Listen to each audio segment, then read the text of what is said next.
Welcome back to Coffee with Yvonne, a show for creatives and entrepreneurs. I'm Yvonne Pearson, your host, and darling, the founder of Pink Dollhouse Marketing. And you know what? Let's get all the things out the way first, shall we? Let's see. Merry Christmas. Let's see. Happy New Year. We gotta do that too. Happy MLK. Do we say happy for MLK? Because that's an honorary thing, so I don't want to be disrespectful. But happy MLK. I hope all the things are well since I was on hiatus, enjoying much needed time off, darling. But that is not why we're here. We're here for another Marketing Magic episode. And for those of you who are new here, who just joined the chat, how you doing? I'm Yvonne Pearson, the person who brings you all the things, darling, that you love about marketing creativity and make it simple and easy for you to understand. On this week's Marketing Magic episode, we're going to be talking about one of my personal faves in the creative industry, André Leon Talley, and the museum exhibit at SCAD that honors his life and legacy. And we're going to be breaking down the impact of things like, the visual piece of it, all the visuals. Also, how his legacy continues to live on in the fashion and creative space. So grab your coffee and let's chat. Full transparency, I'm recording this after a work day, so I shouldn't be drinking coffee in the first place because I'm going to be up all night, but that's fine. I got to edit this episode anyway because at the time of this recording, it is Wednesday. And the show comes out on Thursday at 3 o'clock, and I try to be very prompt about the show coming out on time, but tell the truth, shame the devil. Sometimes I get a little behind. And to be honest with you, you almost didn't get an episode this week because I forgot. I was like, ooh, I did agree to end my hiatus this week. I did. So let's get into what we're going to talk about today, which is one of my personal favorites, Mr. André Leon Talley. And for those of you who do not know, let me give you little materials.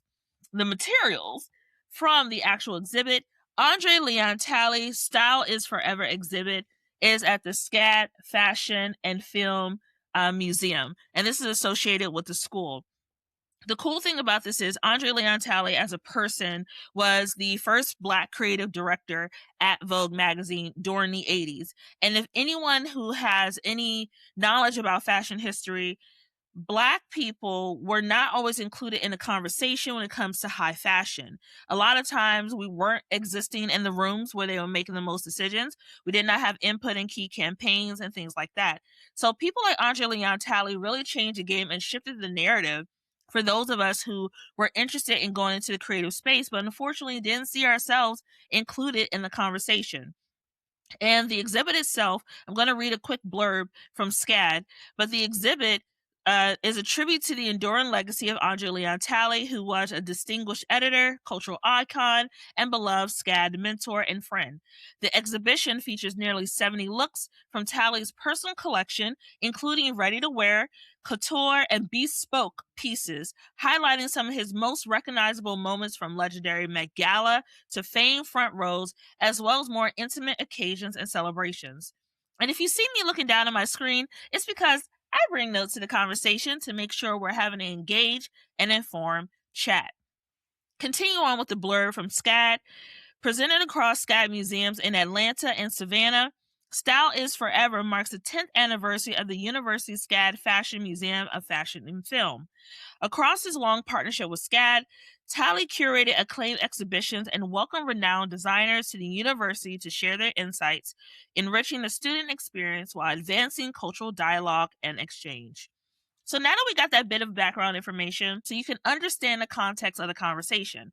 Similar to how you build campaigns with your campaign strategies, whether you're in marketing, communications, or any other creative field, you have to give background information or data to kind of build up to the reason why you're doing something. So now that we have rooted in the why the exhibit exists, let's go into the details of the actual exhibit. And this is the exciting part for me because I saw it in person. By taking a day trip to Atlanta, which yes, I flew for the day just to go see André. I flew from DC down to ATL to see this exhibit. And seeing the exhibit that was, to give you context, was in the work before his death in 2022.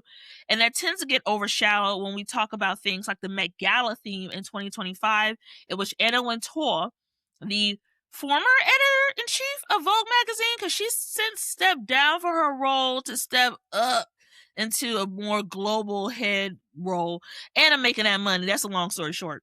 But it tends to get overshadowed because everyone focuses on the Met Gala 2025 theme, which was about Black dandyism, and she honored him and his influence in the culture as well as the impact as being a modern day Black dandy. So this exhibit, Andre was very excited to have this exhibit in his honor. There's actually a documentary, if you have a chance to go to the exhibit, which is on display until March 1st of this year, until it moves to Savannah. He talks about, a bit of his story, how he was influenced by the church in his upbringing, as well as his grandmother who was into fashion, and discovering things like her scarves and things that she wore, things that were outward expressions of her creativity and style. And when you see the exhibit itself, when you walk in, it's almost like you're walking into a memorial for someone, right? I know when we go to exhibits, it's all about, the splash and, how big something can look to make it seem cool or social media worthy. Here you slow down when you go to this exhibit. When you first walk in, it's on the 4th floor of SCAD, so it has its own dedicated space. You go, you sign the actual book.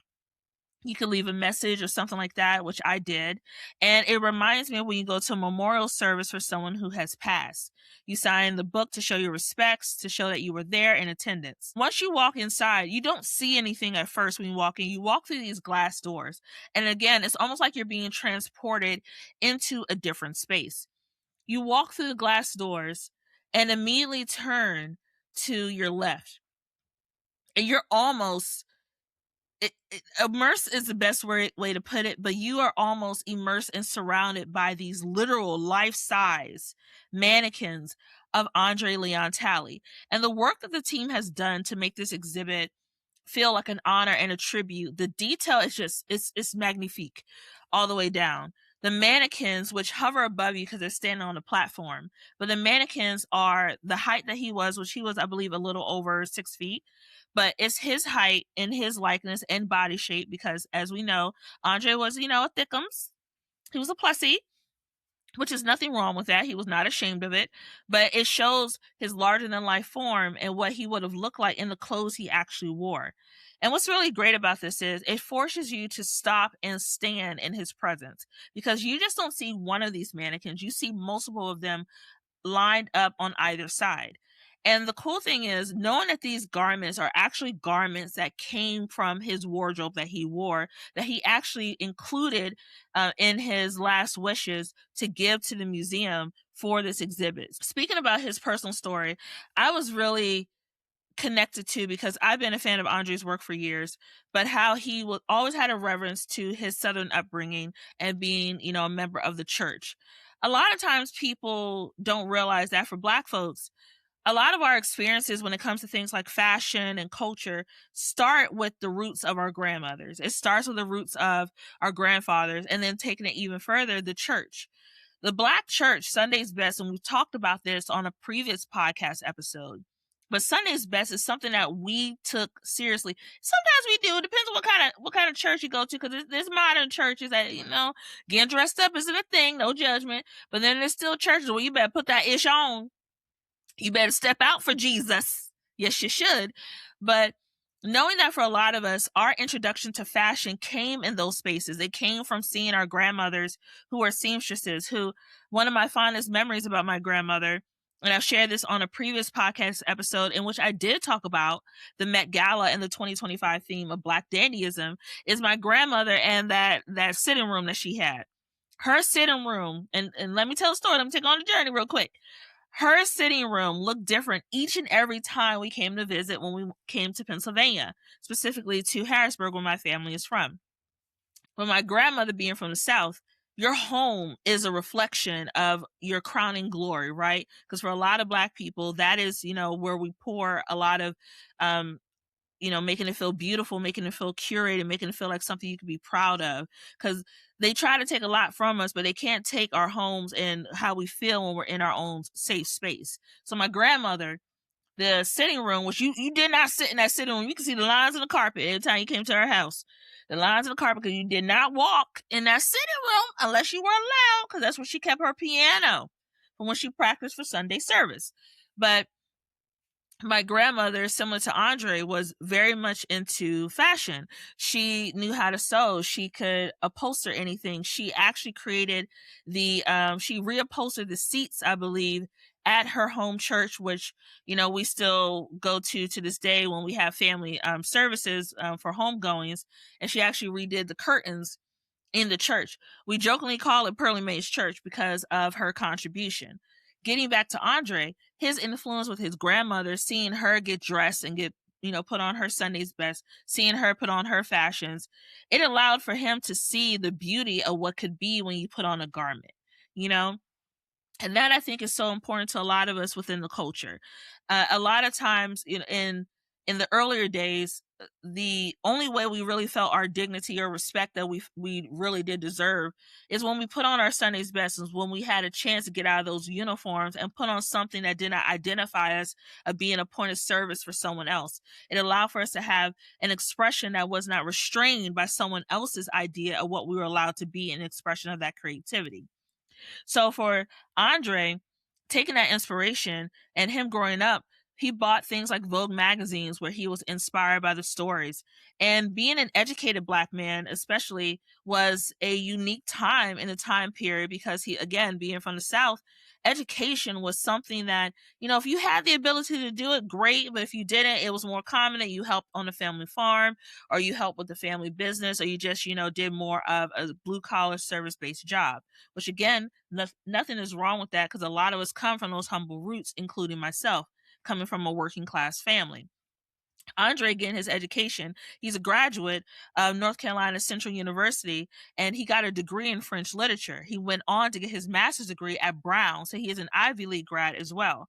And I think something like that is really important in the fashion space, and more so in the space of Black creativity, because things like education allows for us to have the knowledge, but also take that knowledge and take it to the next level and incorporate our culture within those spaces. When we get a chance to see what they consider classical art, what they consider the classics or things that should be revered and studied, we then understand, yes, that is great, but that is a limited point of view. Let me also show you how this is also considered classic literature, how this is also considered culture as well, by being in those spaces and leveraging that knowledge to include and build spaces of inclusivity for others. So let's talk about the audience engagement. I touched a bit on it in the beginning when I was talking about the actual exhibit itself, but the visitor's book was something I really love for people to sign as they entered. And then there was a digital guide, which, if you can see it on this, why am I losing my words today? If you can see it on this promotional asset, so marketer of me, promotional asset basically is when you have something like a postcard, a flyer, something that's tangible, or it can be digital as well, to have as a giveaway or something to promote to your audience. So here you have a QR code that it should have a call to action, but I'm going to let that go. And a call to action tells you what you're supposed to do. Am I supposed to scan it? Am I learning more? X, Y, and Z. So it has a QR code here for people to scan where they can learn more information and get that digital guide. It gave people a chance to immerse in the space and learn more about Andre through that digital guide as they were walking through. Now, to be honest with you, there were people who were not familiar with Andre and his work. There were a couple of times where I had people say, this exhibit seems really cool, but who was this guy? And as a person who's a Black creative myself, that is something that those are the moments I speak up, because erasure in fashion and creative spaces is very real. A lot of times we're the innovators in these spaces. We create things. We move the needle forward. We shape the culture, but they forget to include our names when it's time to talk about that impact. So I did take it upon myself to talk about Andre and what I knew about him growing up, experiencing his work as a young woman, as someone who saw him on things like Top Model as a judge, who saw him at Vogue, front row at fashion events and things like that, and knew about his educational background. I took the moment to give them a quick history lesson about who André Mother frickin' Talley was and still is in terms of his impact. What I love too is once you understood and seeing these larger than life figures, you slow down. A lot of times what I see people do in these exhibits, they're so focused on being on their phone to capture the moment instead of taking in the moment. And the larger than life mannequins that stood on that pedestal make you stop and take in the moment of Andre. You saw things like, personal letters from his actual desk of people who he will write to in the fashion industry. You saw a dedicated wall that had a full length picture from top to bottom, floor to ceiling, of Andre, and then a quick blurb about who André Leon Talley was in terms of his education and impact. It was really great to see more of that personal side of him, because the fashion industry itself is thought to be like, it's just people who are superficial or surface level. But you see intention, and you saw intention in every single thing that Andre did. He understood the impact of his role, and he understood the impact of his visibility and leveraged it to build more spaces for others. And that was evident throughout this exhibit. So when we look at things like the exhibit ending, when you walk through and you go through the first hall and you're kind of almost transported via a portal into the next section that sets a different mood. So the first area was bright, filled with bright lights. The next area was more reflective and darker with overhead spotlights. When you got to the exhibit ending, there was a section to view the documentary I spoke of at the beginning. And it had open seating, almost like a repast. And those of you who are familiar with the culture, the repast is essentially at the end of a service for a loved one, is where you gather together to either share stories while enjoying food and, and still honoring that celebration of life. Because what we do in our culture is we celebrate a person's life. We don't just mourn the loss of them, we celebrate the life that they live and the legacy that they left behind. And in that space, it was open where you could see it, but it was just so beautiful the way that they set it up. There were tables and chairs for people to gather and sit around. And there was also at the back of the room another life-size mannequin of Andre, in which it looked almost like I can't think of the name, but I'm going to use the basic term for it. It almost looked like a statue, like a monetary, what's that called, y'all? You know how you have okay, I'm using my DMV references here. You know how you go to the Lincoln Memorial and you see Lincoln sitting there in that his big chair, and he has the pillars, and it's almost like you have to walk in to be greeted by Lincoln, essentially, in the space. That's kind of how they did for Andre, but just in a smaller form. So Andre the mannequin stood in all his glory in one of his mini caftans that he owned. And he was surrounded by things related to the fashion industry, as well as the special book they put together for this exhibit about André Leon Talley, which I own, was laying there with open pages. And I think the page it was on was The New American Dream. On the further right wall was the documentary I spoke of, where they were doing like the background about how they came about putting this together, even walking through dressing the mannequins and how the mannequins were formed, X, Y, and Z. So again, it felt like a homegoing service instead of just a museum exhibit. And this ties that through line of his love of church and his love of community. For those marketing takeaways, and the main one I have to focus on is that immersion builds emotional equity. When audiences feel like they're surrounded by a story, they don't just observe it, they internalize it. So let's go into his cultural impact. And again, this is something I've touched on throughout the episode so far, but to get a little deeper into it, let's talk about André Leon Talley as a modern Black dandy. I pulled this source from Vogue magazine, in which they were talking about Black dandyism for the 2025 Met Gala. And dandyism, according to the Vogue article, is often described as a style, but it's more than just aesthetics. The original dandy, most famously embodied by figures like Beau Brummel in 18th century Britain, was a man whose primary purpose was to stand out by being dressed and impeccably groomed. Brummel, whose personal motto was, "Don't talk about your clothes, let your clothes do the talking, period," revolutionized fashion by elevating personal style to an art form. He rejected the flamboyance of past aristocratic dress, favoring understated, sharp tailoring that emphasized refinement over ostentation. So to pull from Black dandyism, the point of the discussion that we're having, and this is additional information that's found in the article, It states, "It isn't just about looking good, it's a declaration, a defiant reclamation of space in a world that has long sought to define and confine Black identity." So, what exactly is Black dandyism? At its core, it is a fashion revolution, a movement steeped in history, resistance, and pride. But its impact stretches far beyond its rhetorical. It is a cultural statement, an act of protest, and above all, an enduring celebration of individuality. Also, key to note here too, when they're talking about what Black dandyism is, André Leon Talley's picture is featured underneath the definition. So, wink, wink, nudge, nudge. So again, Andre is a Black modern dandy. One thing we want to talk about, his larger than life presence. Again, the mannequins perceive how he loomed over the subjects, but in real life, Andre Leon Talley was a tall gentleman. When you're a tall Black man who grew up in the rural South, who was in fashion in a space during the 80s where acceptance wasn't really there in a lot of places, you really have to own every single room that you walk in. And Andre was known for being someone who went after what he wanted.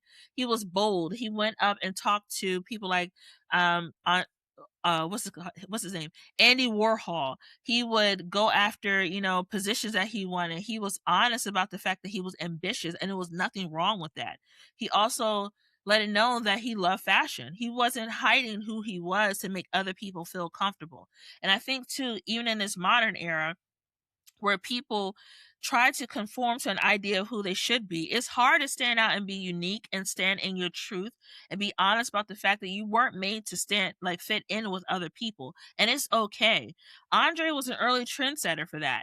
He was an early trendsetter in terms of what Black dandyism is in the modern sense, and also what style can mean for Black men. And, for those who are in the community of Black culture, whether you're in Black culture, queer culture, whatever, being and living in your unique identity sometimes can be very hard and also very isolating. We don't know who Andre was personally as an individual, but he probably did struggle from time to time, knowing that the things that he was doing were frowned upon because it was considered too effeminate or things like that, especially considering his height. People probably assume that he was more, masculine or traditional male. And when he comes out just being his dandy, like showing his personal style and things that he loved, it probably got a few people upset for things that are addressing their own personal insecurities and not nothing that had to do with him. But more importantly, he lived in his truth. And the journey that he took from being ambitious to becoming the first Black creative director at Vogue during that pivotal time in the industry from the 80s until 2013, he really did help move the needle forward from things that he did from inclusivity with models, with people who were brought in to work behind the scenes at Vogue.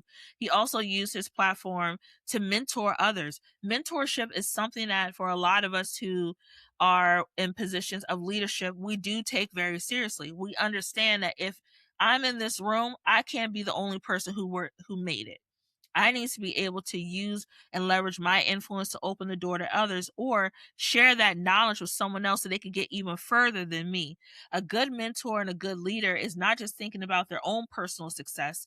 They're thinking about how else can I further and push the creative culture and the culture in general forward to make sure that other people benefit from my hard work, from my sacrifice, and from the doors that were slammed in my face that I can now open for someone else.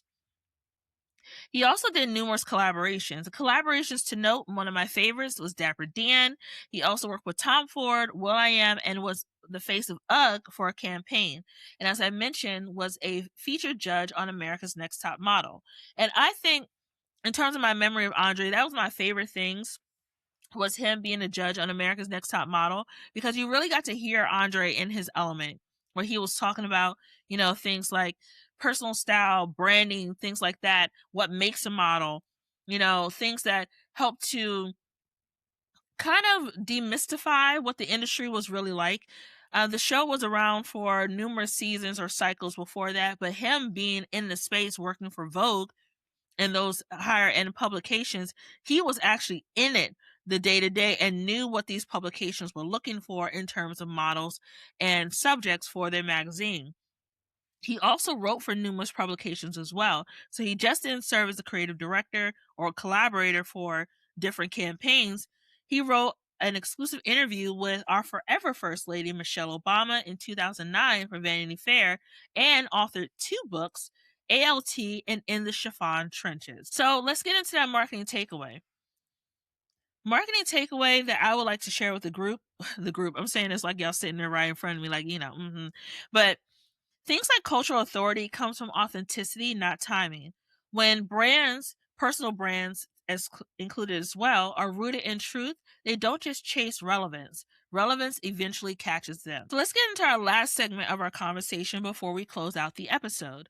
Let's talk about the location in Atlanta and what message that serves to the greater audience. Atlanta, and this is coming from a DMV girly, so I'm gonna say something nice about Atlanta. But DMV to the core, 4-piece wings, salt and pepper ketchup, half and half, sweet tea. I might go get that too, by the way, for dinner. But that's not why we're here.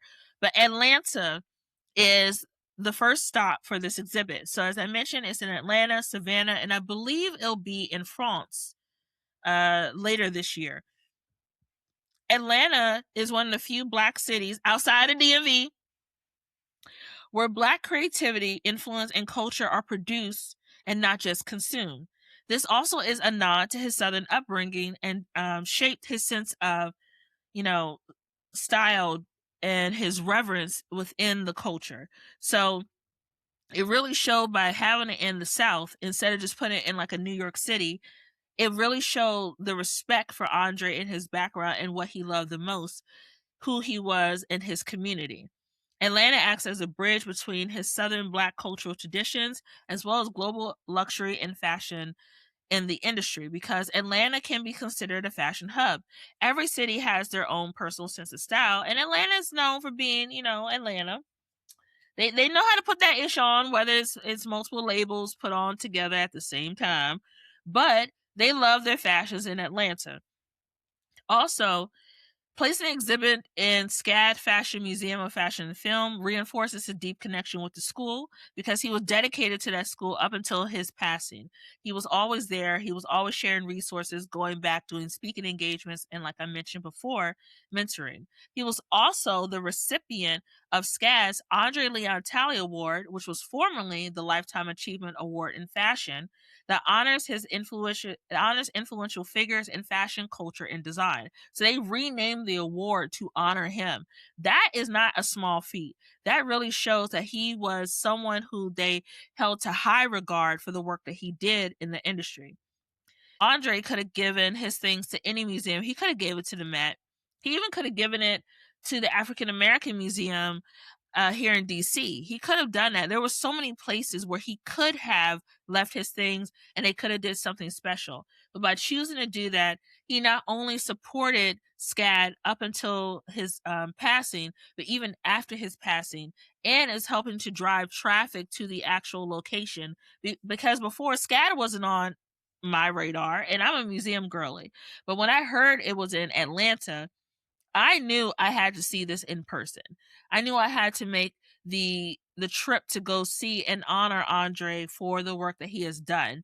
And by choosing to do it at SCAD, they're bringing foot traffic to the museum. They're getting visibility on social media. Content is being created. Traffic is being driven to the website. And I'm pretty confident that now that they have that, that will give them visibility to go after even bigger exhibits at the museum to help further drive that engagement and also contributions to help them keep moving the work forward. Finally, the exhibition honors the 10th anniversary of SCAD, and also it challenged the idea that fashion history must only live again in traditional elite coastal institutions. We always think about New York, we think about LA, we think about places like that when it comes to fashion. Atlanta is not a place that we consider going to a fashion museum. Andre purposely wanted to change that through his work and his mentorship, and now through the legacy that lives on through this exhibit. In our final marketing takeaway, place is part of the brand story. Where you tell your story determines who feels invited, who feels represented, and how the message is remembered. Okay, I hope you enjoyed today's chat. And I know I did a little babbling, but again, Andre Leon Talley, we're going to keep saying his full government name. His mama named him Clay. I'm going to call him Clay. Andre Leon Talley truly was someone who changed my perspective on what I could do in the industry. I know I talk all the time about things like The Devil Wears Prada being one of my favorite movies, but André Leon Talley was one of my favorite figures and people in fashion. Seeing him and seeing someone who looked like me, even down to things like skin tone, seeing someone who was a deeper hue or a darker skin tone, who looked like me, who found success in the creative industry, was truly inspiring growing up. When you think about things like that, you can't be what you can't see. And up until I was presented Andre in, fashion and the TV show Top Model, I didn't even know that there were people who looked like me who held executive positions at Vogue. I thought it was predominantly white spaces. I didn't think that the only thing that we only occupied maybe runways, maybe we were a designer, but not on the corporate side of things. And knowing that he held that space, knowing that his voice was part of the reason why a lot of things, though progress is slow from time to time, but progress still can be made, whether it's a snail driving the charge or it's a tiger who's running the race. I don't know. I just made that phrase up. But knowing things like André Leon Talley was sitting there in those rooms, sitting there at those tables and advocating for people who may not be on the radar of an Anna Wintour or, of these high fashion people who don't know our culture the way we know our culture, lets me know that the work was worth it. It lets me know that the people that he influenced in his lifetime who have gone on to hold creative positions in corporate and beyond, we are really changing the game with what we're doing in our careers. And I thank André Leon Talley. I thank the André Leon Talleys of today, of yesterday, and the André Leon Talleys we have yet to meet. I know you're going to do great work in the industry and continue to influence and move the narrative, whether it's in fashion, whether it's in science, whether it's in any space that requires creative thinking and strategic planning, because your voice matters. And I appreciate you for joining me for this chat today. I appreciate you for listening to me ramble on and on about one of my favorite people. And I cannot wait to chat with you soon on another episode of Coffee with Yvonne. Okay, bye! Love you, Andre! Coffee with Yvonne is produced and edited by Yvonne Pearson. Coffee with Yvonne is created by Pink Dollhouse Marketing. You can catch the latest episodes by subscribing to Apple Podcasts or wherever you get your podcasts.